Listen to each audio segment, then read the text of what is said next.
ಉತ್ತರ ಕರ್ನಾಟಕದ ಹೆಮ್ಮೆಯ ರೈತ ಧ್ವನಿ ಟಿವಿ ಚಾನೆಲ್, ಬೆವರಿಗೊಂದು ಭರವಸೆ.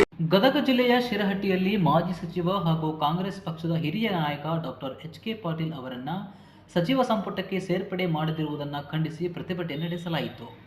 ಹೌದು, ಶಿರಹಟ್ಟಿ ತಾಲೂಕಿನ ತಂಗೋಡು ಗ್ರಾಮದ ಬಳಿ ನ್ಯಾಯವಾದಿ ಹಾಗೂ ಕಾನೂನು ವಿಶ್ವವಿದ್ಯಾಲಯ ಸಿಂಡಿಕೇಟ್ ಸದಸ್ಯರಾದ ಡಿ.ಕೆ. ಹೊನ್ನಪ್ಪ ಅವರ ನೇತೃತ್ವದಲ್ಲಿ ರಾಜ್ಯ ಹೆದ್ದಾರಿ ಬಂದ್ ಮಾಡಿ ಪ್ರತಿಭಟನೆ ನಡೆಸಲಾಯಿತು. ಇತ್ತೀಚೆಗೆ ನಡೆದ ಸಚಿವ ಸಂಪುಟ ವಿಸ್ತರಣೆಯಲ್ಲಿ ಹಿರಿಯ ನಾಯಕ ಡಾಕ್ಟರ್ ಎಚ್.ಕೆ. ಪಾಟೀಲ್ ಅವರನ್ನು ಸಚಿವರನ್ನಾಗಿ ಮಾಡದೆ ಕೈಬಿಟ್ಟಿರುವುದು ಖಂಡನೀಯ ಎಂದು ಪ್ರತಿಭಟನಾಕಾರರು ಆಕ್ರೋಶವನ್ನು ವ್ಯಕ್ತಪಡಿಸಿದರು.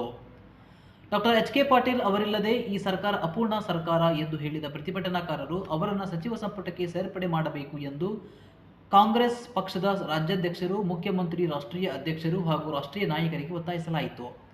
ಪ್ರತಿಭಟನೆಯಲ್ಲಿ ರಾಜೀವ್ ಗಾಂಧಿ ಪಂಚಾಯತ್ ರಾಜ್ ಸಂಘಟನೆಯ ಲಕ್ಷ್ಮೇಶ್ವರ ತಾಲೂಕು ಘಟಕದ ಅಧ್ಯಕ್ಷ ಫಕೀರೇಶ್ ಮ್ಯಾಟಣ್ಣನವರ್, ದೇವಪ್ಪ ದೊಡ್ಡಮನಿ ಸೇರಿದಂತೆ ಡಾಕ್ಟರ್ ಎಚ್.ಕೆ. ಪಾಟೀಲ್ ಅವರ ಅಭಿಮಾನಿಗಳು ಹಾಗೂ ಕಾಂಗ್ರೆಸ್ ಪಕ್ಷದ ನೂರಾರು ಕಾರ್ಯಕರ್ತರು ಭಾಗವಹಿಸಿ ಪ್ರತಿಭಟನೆಗೆ ನೈತಿಕ ಬೆಂಬಲವನ್ನು ವ್ಯಕ್ತಪಡಿಸಿದರು. ಒಟ್ಟಾರೆ ಹಿರಿಯ ನಾಯಕ ಡಾಕ್ಟರ್ ಎಚ್.ಕೆ. ಪಾಟೀಲ್ ಅವರನ್ನು ಸಚಿವ ಸಂಪುಟಕ್ಕೆ ಸೇರ್ಪಡೆ ಮಾಡಬೇಕು ಎಂಬ ಒತ್ತಾಯದೊಂದಿಗೆ ನಡೆದ ಈ ಪ್ರತಿಭಟನೆ ರಾಜಕೀಯ ವಲಯದಲ್ಲಿ ಗಮನ ಸೆಳೆಯಿತು. ರೈತ ಧ್ವನಿ ಮೀಡಿಯಾ ನ್ಯೂಸ್, ನಾನು ಶಶಾಂಕ್ ಆರ್ಕೆ.